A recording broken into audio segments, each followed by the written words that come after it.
Okay, magandang araw po sa inyong lahat, mga minamahal ko mga kababayan. Muli, nandito na naman po yung lingkod, Epipanyo Labrador, dito po sa ating programang Reaction Mo, Birada Ko.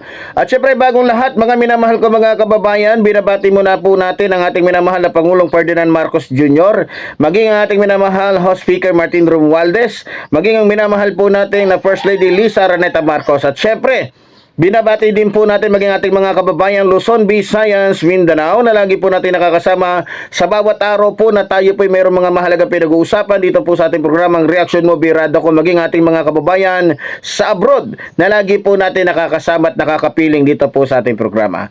Okay, sa araw pong ito mga minamahal ko mga kababayan, ito na po yung sinasabi natin na sa lahat ng oras na ginawa ng Diyos o anuman ang panahon, anuman yung sitwasyon, talagang ito pong si Rodrigo Roa Duterte ay gagawa po ng mga kadramahan. So, kung napanood po ninyo yung naging pre-trial o yung naging pre-trial po ng ICC para po kay Rodrigo Roa Duterte, dito po mga minamahal ko mga kababayan, mapapansin mo sa kanya na para bagang hinang-hina siya. Nginig na nginig siya na para bagang hindi mo maintindihan. Malayo po sa kanyang mga nagiging asta. Kung maalala po ninyo mga minamahal ko mga kababayan, nung nandun po siya sa kamera, kung maalala ninyo na gusto niyang hatawin ng microphone, eto pong si Senador Antonio Trillanes, abay makikita nyo rin po doon yung kanyang mga kahambugan, yung kanya po mga katarantaduhan, yung kanyang pagmumura. Malayo po ngayon mga minamahal ko mga kababayan. Hindi po niya nagagawa yung mga nagagawa niya dito doon sa International Criminal Court.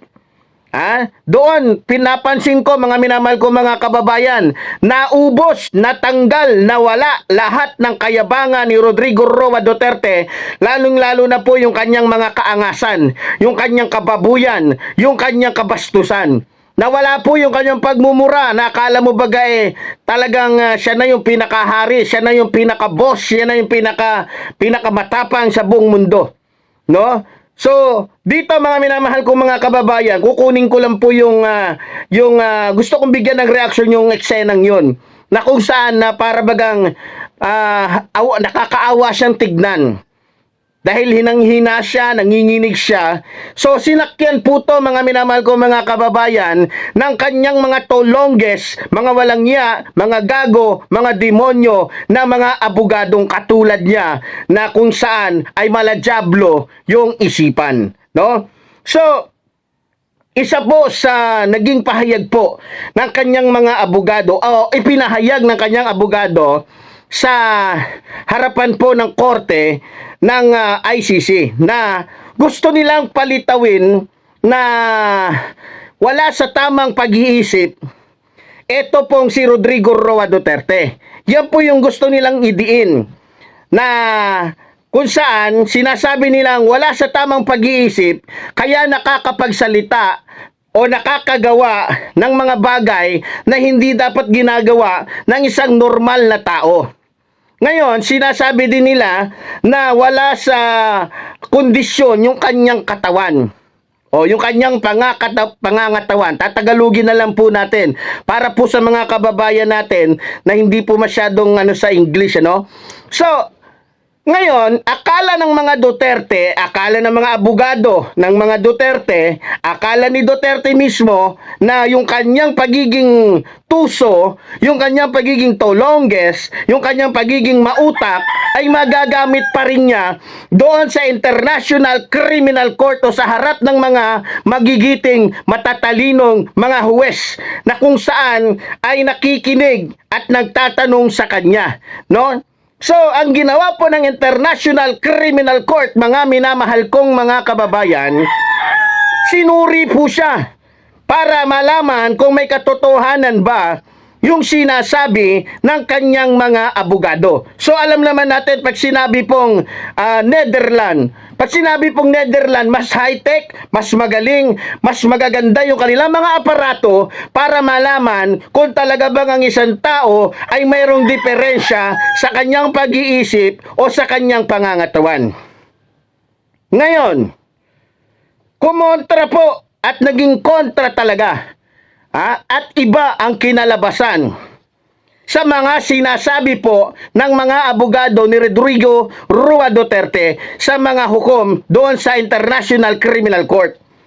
Ang sabi po at ang naging resulta ng check ng utak o ng karamdaman ni Rodrigo Roa Duterte, kung meron man, ang lumabas po sa finding ng doktor, normal at hindi abnormal ang kanyang pag-iisip. Normal ang kanyang pangangatawan, malakas. Malayo po sa sinasabi po ng mga abogado ni Rodrigo Roa Duterte at sa mga ipinapakita ni Rodrigo Roa Duterte. Alam po natin na napakahusay, napakagaling mag-inarte itong si Rodrigo Roa Duterte. Akala ni Rodrigo Roa Duterte at maging ng kanyang mga tauhan, madadala nila sa kanilang mga kasinungalingan, sa kanilang mga kadramahan, ang International Criminal Court. No? So, tamemi po sila, butata sila, hindi nila naisahan ang International Criminal Court sa kanilang mga kasinungalingan. So, mga minamahal ko mga kababayan, eto na.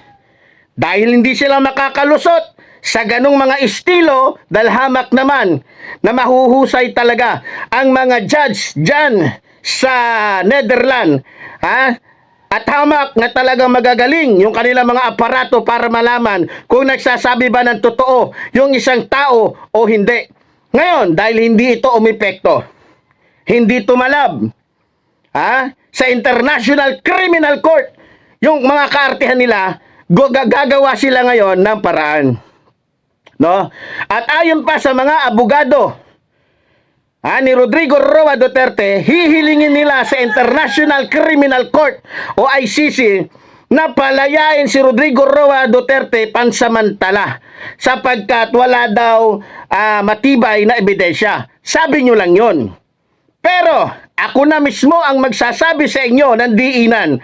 Malabo po na pagbigyan ng International Criminal Court yung kahilingan o yung magiging kahilingan ng kampo ni Duterte na siya ay palayain pansamantala sapagkat hindi po katulad ng mga ordinaryong mga hukuman ang International Criminal Court at wala pa po akong nalaman na may mga nahuli sila na pinagbigyan nila na makapagpiyansa pansamantala. Alam natin kung gaano katuso, alam natin kung gaano kagago, alam natin kung ano ang utak ng mga Duterte.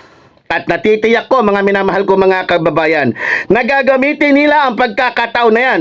Kung sakali man halimbawa, na pumayag ang International Criminal Court na palayain si Rodrigo Roa Duterte, gagamitin niya ngayon pananggalang a human shield yung kanyang mga supporter para hindi na siya makapunta pa uli ng Netherlands. Alam na natin yan na mangyayari yan. Gagamitin, sasamantalahin ng mga Duterte yung pagkakataon na yung kanilang mga supporters na tatanga-tanga, mga bobo, mga walang niya, ayun na, alam naman natin, di ba?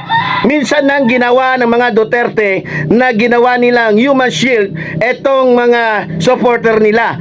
Ayan din no, ginawa nila nung panahon po na hinuhuli po etong si Kibuloy.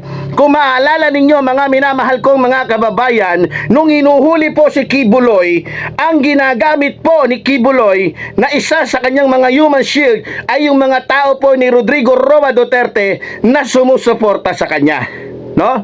So, eto mga minamahal kong mga kababayan, alam ko na hindi lamang po yung mga bagay na to o yung kanilang mga estilo na yan ang gagamitin nila. Alam ko, nalilikha pa sila ng iba't ibang mga kasinungalingan para po sila ay suportahan. May payak-iyak pa nga si Baduy. May nakita akong larawan na umiiyak si Baduy kasama si Robin Tanga, pati si Philip Salvador na isang gago, isang walang yat, walang kwentang ama ay umiiyak. Pati si Bongo humihingi ng saklolo. At ang sabi pa nga ni Bongo, ipanalangin natin ang ating Pangulo. O panalangin natin ang ating Tatay Digong. Saan nyo ipapanalangin? Saan nyo ilalapit yung inyong mga dasal? Sa Diyos na minumura ni Rodrigo Roa Duterte? Isa lang ang masasabi ko sa inyo, isang tambak na mga tanga kayo kung sa tunay na Diyos nyo ilalapit si Rodrigo Roa Duterte na hinamak niya at walang awa niyang pinagmumura. Ha? Ngayon, Bongo, aakitin mo, mananawagan ka, ipagdasal ng mga supporter ni Digongyo yung inyong poon. Saan? O baka naman, ba't hindi ninyo ipagdasal ang inyong poon sa harapan ni Kibuloy? Baka sakaling may magawa si Kibuloy. Pero kung sa bagay, bistado na. Bistado na. Ba't nga naman nila ipagdadasal kay Kibuloy etong si Rodrigo Roa Duterte? Samantalang yung sarili nga ni Kibuloy ay hindi niya nagawang iligtas.